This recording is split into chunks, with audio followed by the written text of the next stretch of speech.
Hello, hello, hello. Um, just testing this real quick. We are live, I think, but I don't hear anything on my end, so I just want to double check. So I'm going to check the live stream here. See if it's going. This thing has been acting up, so I have no idea what's going on. Just testing this real quick. Oh, I see somebody's watching us. Coach Turtle's watching us. Hey, Coach Turtle. Hope. Well, I can't hear it back, so I don't know if this is going to work, but so let's just jump right into it because I spent about a freaking hour trying to get it to turn on, and we're running out of time. So, without further ado, I'd like to welcome my very. All right, let me turn this off. Well, an esteemed colleague, Coach Turtle's here. Coach Turtle, say hello. We're trying to get it to turn on. We're running out of time. So, without further ado, I'd like to welcome. What was that? It's okay. Welcome to my home. I was gonna do like a simulcast on the phone. Nice. Steve colleague. It's too much. Coach Turtle's here. Coach Turtle, say hello. We gotta fix it. Yeah. Sounds great. Sounds like a really Without further ado, It does. welcome. It's What was that? not Okay. working again. Welcome. All right. Trying this now. See if this works. Now I turned it off. Let's see. Let's test it. Man, this thing is unbelievable. You gotta turn your phone off. I'm going to. Oh man, I am bright. Where's all my hair? Can you talk again? Of course. Trying this now. See if this works. Now I turned it off. Let's see. Let's test it. Talk for me. What would you like me to say? We got it. Did it? Yeah. Did it work? All right. Let me see the. I want. Oh, is it? But You wanna there's see? a lag. There's a lag. There's a little lag, but you can see. It's okay. I think we actually got it. So you tell me if you got it. Yeah, I guess. I think we got it. All right. So It's not live. it is live now. So anyway, I'm sure we have nobody watching, which is cool because everybody should be. Oh, we got one person. It's probably you. So this is our first attempt at trying to do these video podcasts, which we're going to be doing on a regular basis. And the goal, again, just to recap real quickly, is, man, it's anything that we find that we think would be valuable for our students and our parents, and is everything we talk about in jiu-jitsu. It can be on the mat or it can be off the mat. It's stuff related to, like we're going to talk about today, which is training etiquette, which is a really, really important topic. And then it could be other things like mental health or, parents dealing with kids and too much screen time or whatever it may be. So my goal is to have, every time on every podcast, an expert in the field. And so obviously I believe Coach Turtle is one of those experts. I'm no expert. Man, the lighting, you look very pale. You look paler than me right now. I got to fix the lighting. I'm not doing so good with that. It could be the camera, but that's okay. And there's not even any light shining at me. I know. All the lights are shining at you. And you would think I'd look like powder right now, but I don't, right? I'm So getting the powder effect. so it's not. So if anybody's on and if you can confirm for us that the audio sounds okay, you don't hear an echo anymore, that would be super appreciated while we do it. But the fact of the matter is, it's about 11 o'clock. This was actually supposed to start at 10 o'clock, and it took me a good 45 minutes to figure out why all of a sudden my Chrome browser wanted to block some of the functions on this website. So good. So let's get started. Yeah. So, I think one of the things that is always important, and we talked about topics we want to bring up here, is training etiquette. And we do our best, I believe, to every time, we roll or do some positional training or live training, to reinforce the, the rules or some of the rules in terms of Or expectations too, Yeah, expectations. How you should treat your partner, how you should roll, what you should be working on and practicing on during live training. But the reality is, there's a lot of different personalities. People are new as well and don't necessarily fully grasp everything and those expectations and the environment. And so we thought it'd be a really good idea to talk about that today and really go over in detail those unwritten rules, and just kind of different scenarios that you're going to come across, and what we think are probably the best ways to handle that live training. So, Coach, I'll just bring up different aspects of it, Yeah. and then maybe you can kind of chime in and just kind of give us an idea. So, Sounds good. yeah, so like obviously, like first things first, like let's talk about for somebody who's coming into live training for the first time. Now in our school, we start with positional training. You're allowed to start doing positional training at one stripe. And so there's an aspect, it's live, right? Except the idea that is we're supposed to be stopping when a position is advanced or swept or, taking back down one peg. So can you give us like a little bit idea of just some of the things that, we should expect and a new student should expect when going into positional training? Yeah, I'd say a new student should expect, hopefully to be taken care of by the senior student, somebody that's more experienced and everything. This is the time where you're going to get shown the ropes and stuff, like what to do, what not to do, and how to behave when you're training live, not just spazzing out and losing control over yourself, but also trying to do your best to maintain control over your own body and the safety of your partner. Yeah, and like I think what I see a lot with people is that it's not like it's not a competition. You don't win in positional training. You know what I mean? It's the goal there is to work on the techniques that we teach you, and obviously those techniques are driven around advancing your position, advancing your leverage, and I think what we just typically see is that because somebody doesn't know the technique very well, what are they going to resort to? They're going to start to resort to strength. And so what do you say, like people, when that's kind of the scenario where you really don't know much yet, what should how should they handle that? Which one? The partner? The new student who is, man, jiu-jitsu's crazy. You got to relearn everything. You got to like get rid of your instincts, not trust your instincts in jiu-jitsu, because our instinct most of the time when somebody's trying to get close to us or near to us is to turn and get away, right? But if we turn and get away, that's going to give our backup. So you really got to practice like awareness. Over not just the position, but over yourself, and realize that, man, my instincts are telling me to freak out and get out of here as fast as possible, as quick as I can, but in reality, like, you don't need to be quick. You don't need to rush, we give you positional training. We give you 2 minutes to advance your position or to escape the position. Man, that should be plenty of time to be as methodical as possible. And I think, man, it's like for a lot of people I know, they don't necessarily know what to do. And so they do resort to just like muscling out of things or just using a lot of that energy. So what do you say to those people? Just try and work on the one thing you learn and just do that and have no ego and, yeah, most definitely have no ego. Like that's the most important thing. You need to go in there, trusting your partner. I think the most important thing with jiu-jitsu, I thought about this last night, is just being comfortable with being vulnerable, with your partner and trusting in your partner, and like usually vulnerability is like a very lonely thing and a very scary thing and isolating thing. But man, if we're all vulnerable together, then there's no reason to be uncomfortable. You know what I mean? It's like, man, I'm comfortable with you letting yourself pass my guard or of course, whatever, and vice versa. You should be comfortable with that. You should know that there's not going to be any life-altering repercussions because you lost the position. And we got to slap hands and start over and do it again. I think people in the beginning, they're too caught up in this kind of hierarchy, and that like if you pass my guard, like you're better than me or whatever it is, and it's like when it's really about your own development of applying the stuff you learn in class in a live situation. And you know how many people passed my guard last night? Everybody that I trained passed my guard last night. And look, I still woke up next to my little dog this morning and stuff like that. I got to come here and hang out with you. My life is okay.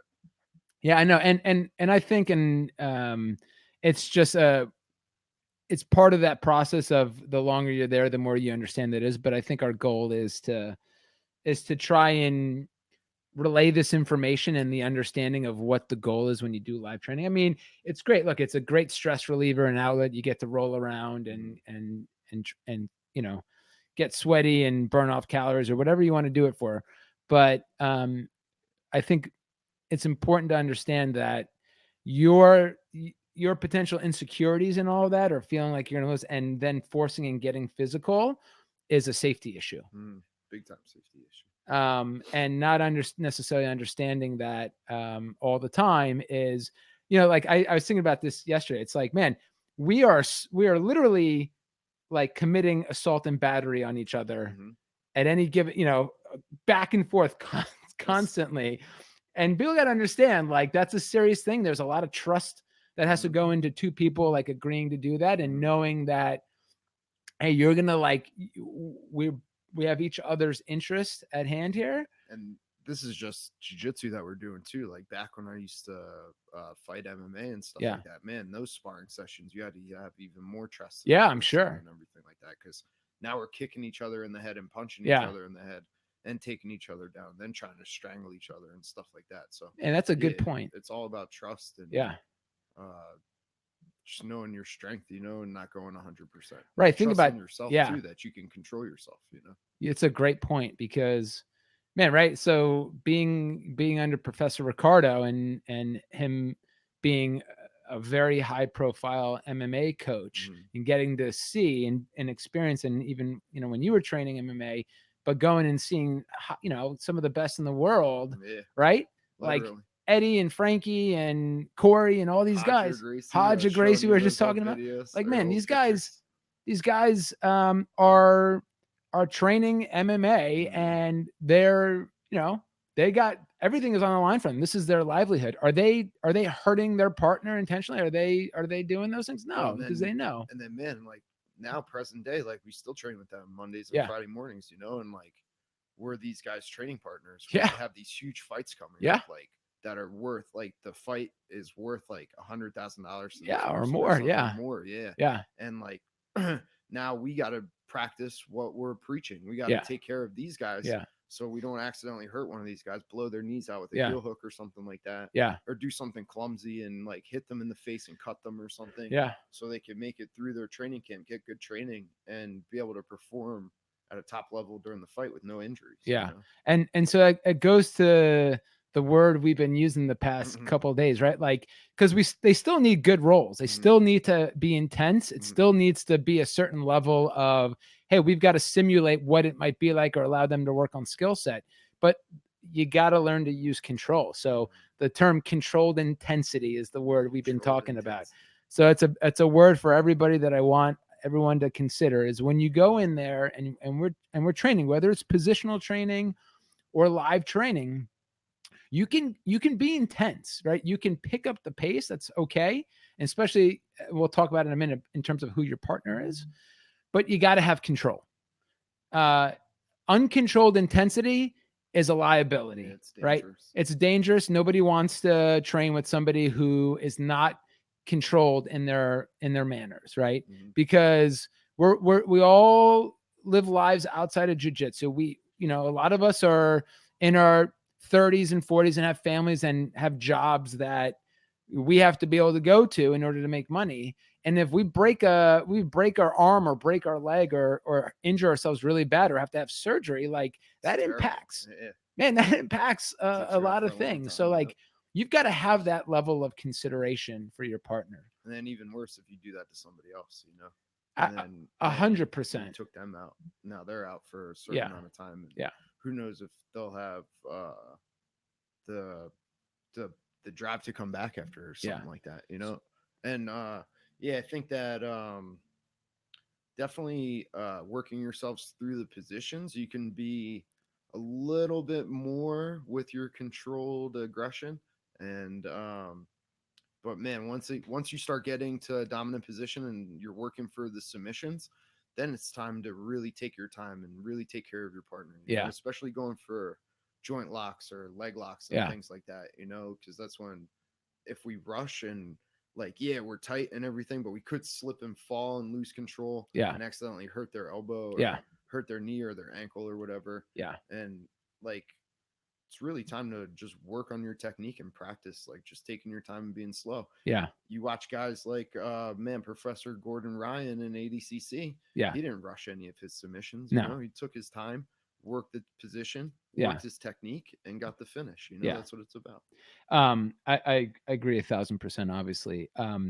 If you're yanking and cranking on your training partner and you're trying to pull off an arm bar, or if you're choking and you can feel that it's not around their neck and it's like on their jaw, Mhm. and you're going super hard and you're trying to get it, pardon my French, but you're an asshole. Mhm. You're not being considerate of your training partner. That's not what brotherhood and sisterhood is about, right? And so I don't, it doesn't matter if maybe you don't get the submission, but quite honestly, being, again, like what he was saying with Professor Gordon or Coach Turtle or myself, like when we get into a position, man, I'll just hold it. Like if I get in somebody into an arm bar, I'll like hold it and I'll go as slow as I can possibly go. Right. And then many times the partner will just tap, they know it's done. I'm like, nobody got hurt. I didn't extend anybody's elbow too far. Right. It's like, man, it's not, it's just not cool. It's not appropriate and it's not cool and it's not welcome. It's not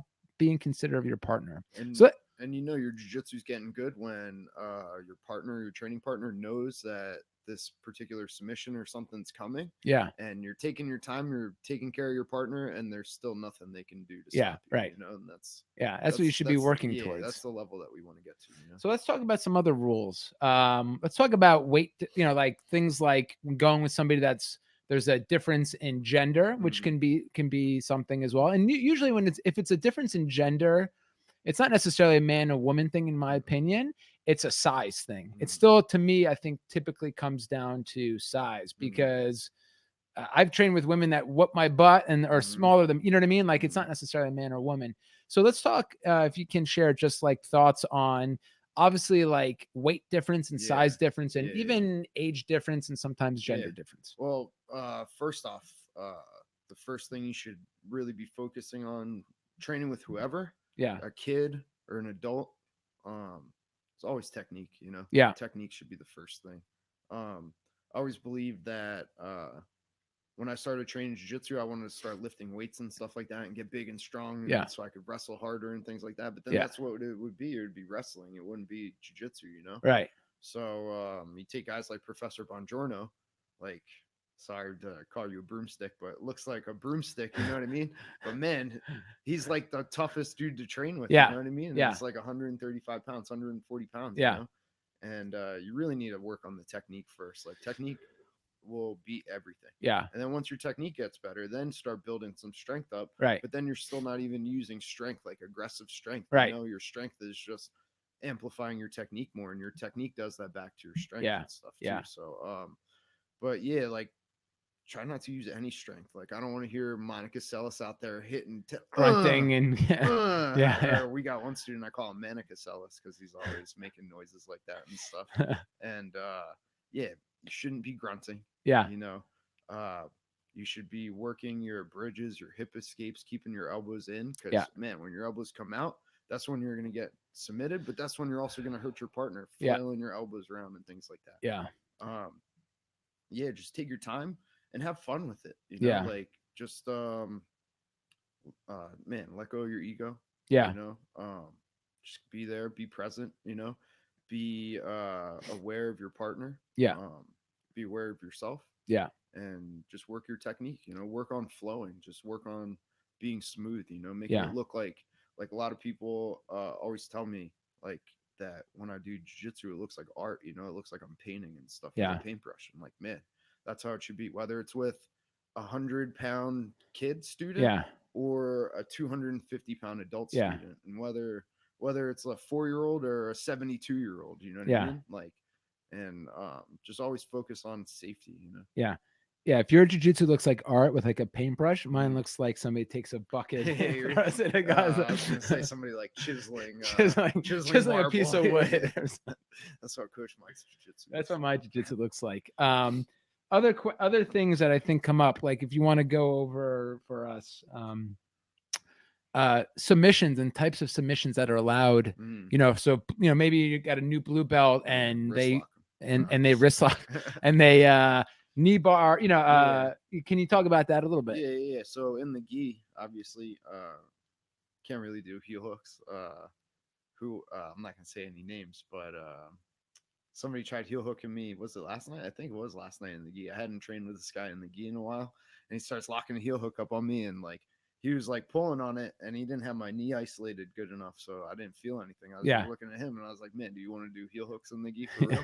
Like, I'm okay with that. I don't care, Yeah. But yeah, definitely. But it's important people know like what Yeah, they can and cannot do in yeah. So training. it's a good idea at the beginning of the round to ask the partner. Always ask your partner. Yeah. Like what kind of round do they want to do? Are they competing? Do you have any injuries and stuff like that? Yeah. What kind of submissions are you cool with? You cool with me going for wrist locks and heel hooks and things like Yeah. that? Or should we just keep it to like straight ankle locks and knee bars and things? Yeah. And, is that typically for submissions colored belts and above? Yeah, like I'd definitely say because of the what's the word that I'm looking for? The evolution of jujitsu and things like that. Like, Yeah. white belts do need to start getting introduced to leg locks and leg entanglements Yeah. and things like that. But I don't think white belts should be doing any twisting leg locks. So Mhm. like, I'm okay with white belts doing like straight ankle locks and knee bars, And then maybe blue belt, you could add like toe holds and calf slicers and stuff like that. Yeah. And then purple belt, you could start twisting, Yeah. going for twisting leg locks. But I Yeah. guess it really depends on the individual and their goals, Yeah. like how far they want to take their jiu-jitsu career, if they're gonna compete and things like that. But yeah, definitely always ask in the beginning of the round, Yeah. and And I think, I mean, again, this is my personal opinion. I think if you're a higher belt and you're going with a white belt, that your first thought is really there to, I always think, as we say, to pay it forward, but like to work with them, help them have a productive round. You know what I mean? Like in learning, because that's all the learning, in my opinion, at the end of the day. Yeah, we learn the technique in class, but the actual really learning of this stuff is in live training, time. I went to automotive school after high school, and we did tons of classroom work out of a book, and then even would go out into like the lab, the shop area, and like work on some of these cars, like those cars I was describing to you before that were like chopped in half. Yeah. And man, it didn't mean anything until you literally got out in the field and got your hands in somebody else's car, like somebody's personal vehicle, and really got hands-on working. That's really when all the learning took place, Yeah. So same thing. Yeah, all the learning really takes place in live training. You can do all the theory work you want. Yeah. But against like somebody that's not resisting and stuff like that, Yeah. it's not really realistic, Yeah. And I think, and you said it before, and I think you've said it actually a lot, is, man, communication before, during, and after the round is like really critical. Like, and you're right, I haven't thought about this, like, but it's just so natural to me now. Any person that I sit right before we slap hands and bump, I ask them, like, you have any injuries? It's like, this is the first thing you should be asking, right? Because you want to make sure if there's an area that they're hurting, not to you go and a lot of times with the people I trust and I know really well, I'm like, well, I'm going straight for Kimura's because your shoulder is whatever. But no, you should really always ask. And I think it's also ask, like, are you planning on competing soon or anything else like that? To get an idea. And I think the next question that I want to ask is, what about for the student that is a competitor and is looking to compete? And so obviously they typically want to have more rounds that simulate a competition. Because let's be honest, competition rounds versus just like recreational rounds are two very, very different things. There's definitely time and place for competition rounds, and there's people that you could do like competition style rounds with, like that type of controlled aggression, Yeah. And I'm gonna move my camera while you talk, sorry, because it keeps bouncing around. Yeah, and definitely you should be aware of the students in your academy, like that want to compete and things like that, and that'll give you those hard rounds, and that are looking for those hard rounds too, regardless to whether they compete or not. Maybe they're just interested in training hard and stuff like that. So during like regular class time and after class and stuff, when it's time to train live, definitely seek out those individuals to do those hard training rounds with. But then the other individuals, you should be able to train with them in such a way that you still benefit from it, and more importantly, they benefit from it. Yeah. Like students that don't train to compete, that train just for lifestyle improvement and Yeah. things like that. You know, like you should be able to do a flow roll round with them in such a way that after that round is over and both parties leave, that both parties benefit from it. The one person benefits because they feel like they're having some success with their movements and everything. Maybe they were able to practice a couple techniques that they were working on. Yeah. And they didn't get the snot beat out of them and they didn't get smashed. So because of that, they're going to be happy after the round. Yeah. They're going to want to come back and train with that person again because they know that that person's going to keep them safe and they trust that person now. And then, man, you after the round being the person that gave that to the other person, you should feel good inside that you were able to provide that experience for that other person. And now you're somebody that they can trust to be able to train with and get good training in. Yeah. And man, that's really going to lead to success of both individuals and that particular jiu-jitsu school, you know? Yeah, it doesn't. Yeah, I agree. 100%. Obviously, it doesn't benefit anyone if you're just smashing somebody the whole time. There's nothing productive about that. There's nothing productive about it for you. Yeah. And there's nothing productive about it for them. Yeah. It doesn't help the others in the school as well, because if you just have somebody that just keeps getting smashed, what are they going to be able to do with others? Like it's and then they're going to send the wrong message to the next student that comes in, that now they're a higher level student. They're just getting smashed by all these guys. Because they think that's the way that's the way that it is. Think that's the way it is. You know? That's not the way it is. I know I brought this up a couple of times. I know you read it, and I just love the way he put this and just kind of framed it for everyone with Gary Tonin, who is, one of the best grapplers in the world, in my opinion. And we're lucky. It's definitely my favorite grappler. Yeah, we're lucky enough to, be in this association with him as well, and have trained with him and been around him to some degree. Man, just look at his work ethic and how he approaches the game and everything. And the way that I don't know if it was an article we saw recently or whatever it is, but he talked about how he has basically two training mindsets at the end of the day. One is, and probably I'd say for a good portion of the time, is in just skill acquisition mode, where he's going into a round really truly focused on working on the techniques that he is. And that means getting out of difficult positions, that, you know what I mean? And so he'll tap, 50 times in a round or whatever it may be, because he understands what his goals are in terms of that. And that, again, live training is for skill acquisition and learning to apply that stuff. So he's not trying to kill people when he's doing this. He's not, he's just working, and he's got no ego. He's just there trying to work on those techniques, right? And I would recommend too, with the skill acquisition, that means just practicing the technique, like learning, drilling, just drilling the technique, moving your body in such a way that your body's going to remember it. Yeah. And then when it's time to apply it in a live scenario and stuff like that, you don't have to think of how am I supposed to move my body. Your body just instinctual. Right, and then if you want to add a little bit of strength to it, then you add a little bit of strength to it. Right.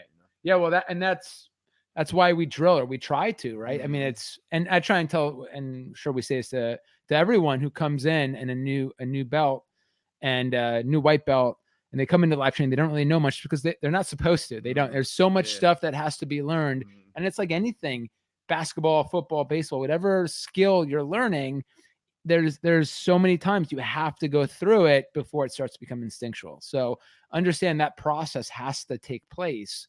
And you have to also be put into bad positions and know how to get out of them, or instinctually know when you're getting put into them, right? Because it's like, hey, it happened, I didn't even see it coming, and then slowly but surely you start to know it's coming, but you can't stop it, and then eventually you're able to start to defend it. But then the last part of Gary's thing is, then when it's time for competition, or however many weeks out that he's got something going on, then his mindset changes to more, I'm trying to win the round, I'm trying to, I'm trying to win. I'm treating this like it's a competition. And then there's definitely times to go hard the whole practice, and that's competition training, when it's specified either on a schedule or out of somebody's mouth, like this is competition training. Yeah. Like if you're attending that training session, you should be ready to train hard. Yeah. Yeah. And not look for easy flow rolls when it's time to competition train, when it's time to train. So because it took me so darn long to get this thing set up, we got to get over to class.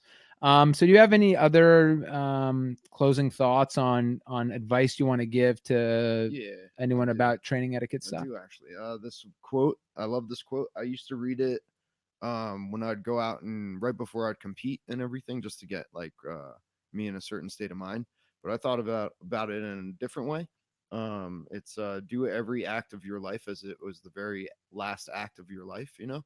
So I'd go out and step on the mat and ready to go hard. You know, this is the last time I'm going to go hard. This I'm going right now. I'm going to compete 100%. And then I sat back and I thought about it. Man, we could translate that into how we make other people feel too. Yeah, You know, I like love it, ending, like a last impression. You kindness. know, because man, what happens? I trained with everybody last night. You know, I get in my car to drive home and I get in a car accident and die. Yeah, like is the last impression I left on somebody like, oh, I'm gonna speak French you, again. You were being a mat bully. Was Coach Turtle being an asshole last night, or man, Coach Turtle was really taking care of me? He's an awesome dude, you know.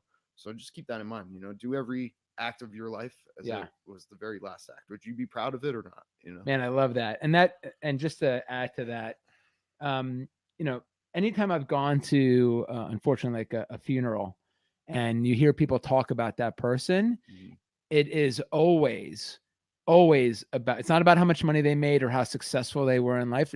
That you never hear anything about that. It's how they made others feel. And so I would take that and I would run with it in thinking like, what is the legacy you leave behind? And that applies to live training.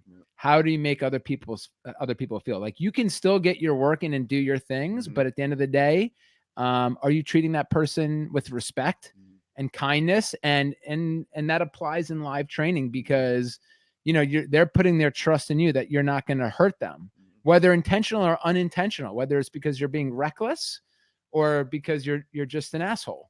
And so just, I think that's like the underlying statement that I always sit with too, is the respect for your brothers and sisters. And that should help guide you anytime you have a question as what you should do in training.